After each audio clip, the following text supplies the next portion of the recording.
Hello and welcome to this episode on adding your company bank account details with Enterpryze. I'm Archie from Enterpryze, and in this session we will cover adding your bank account details and where you can see your bank feed once transactions start to come through from your bank.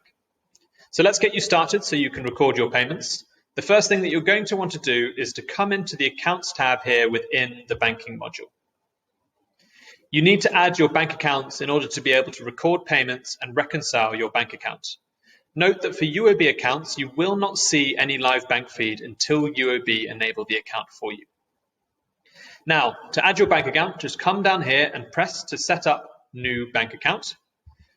Start by selecting the type of bank account from the list. I'm in a Singapore organization, so my options are UOB, OCBC, DBS, and other. Next, select or type in your bank branch. Enter your bank account number and the bank account name.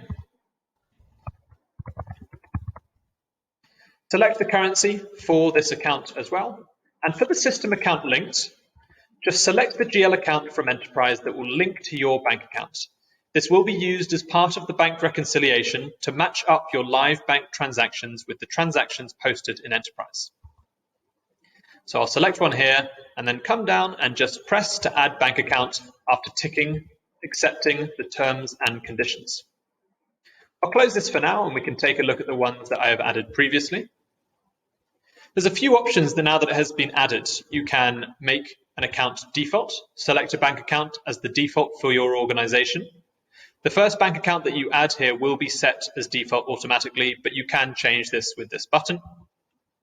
See your live bank balance. This is updated every night, and you can also see the number of unreconciled transactions here as well. Bank feed enabled or disabled. This currently shows that my bank feed is enabled by UOB here. For my other two accounts, these are currently disabled. Edit. Here you can change the system account linked to your bank. And finally, reconcile. This will take you to the bank reconciliation window for this bank account. And now you're ready to start adding payments. So thank you for watching, and I'll see you in the next one.